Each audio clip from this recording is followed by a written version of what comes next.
An independent theater in Gloucester is the only one in Hampton Roads showing the movie The Interview. The movie's been making headlines, though, for weeks. It's about a plot to assassinate the leader of North Korea. 10 on your side's Rico Bush just got back from Gloucester and talked to the theater's general manager about why he decided to screen the film. Rico? Well, Chris, the general manager says he wanted to stand for freedom. For him, it was all about principle. He decided it was his time to show support for freedom of expression following the controversy and the threats. It took about an hour drive to get up here. I'm glad that some select theaters are showing it. I don't see where all the controversy is.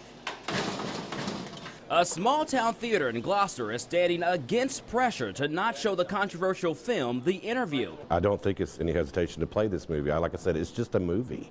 See the interviews? As the cinema opened its doors Christmas Day, customers determined to see the movie rushed to be the first in line. It's been a while since I've been to the movies, but I had to come to this one. The controversial comedy centers around a fictional plot to kill North Korea's leader, Kim Jong-un.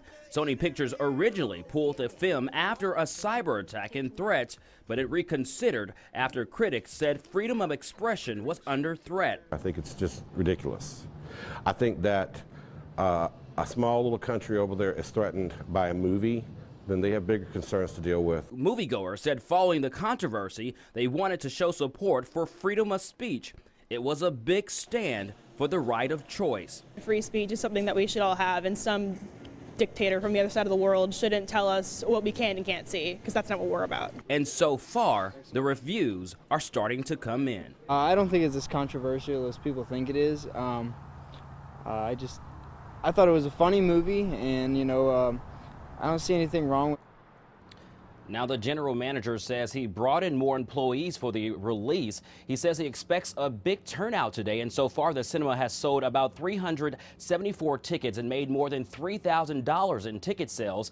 Tonight at 6, I discussed security threats with the manager. I'll share what he had to say about the safety of his employees and customers. In the newsroom this evening, I'm Rico Bush, 10 on your side. Thanks, Rico. The Gloucester Theater was one of about 200 across the country that showed The Interview. Many on the West Coast had midnight showings, lines wrapped around buildings as people waited in line to get tickets. At one theater, a surprise appearance by actor Seth Rogen. We just really want to say thank you. If it wasn't for theaters like this and for people like you guys, this literally would not be happening right now. Yesterday, Sony distributed the film for rental or purchase online. It's almost unprecedented for a big movie studio to stream a flick online and play it in theaters at the same time. Our coverage continues on wavy.com. Look for this story and leave your comments.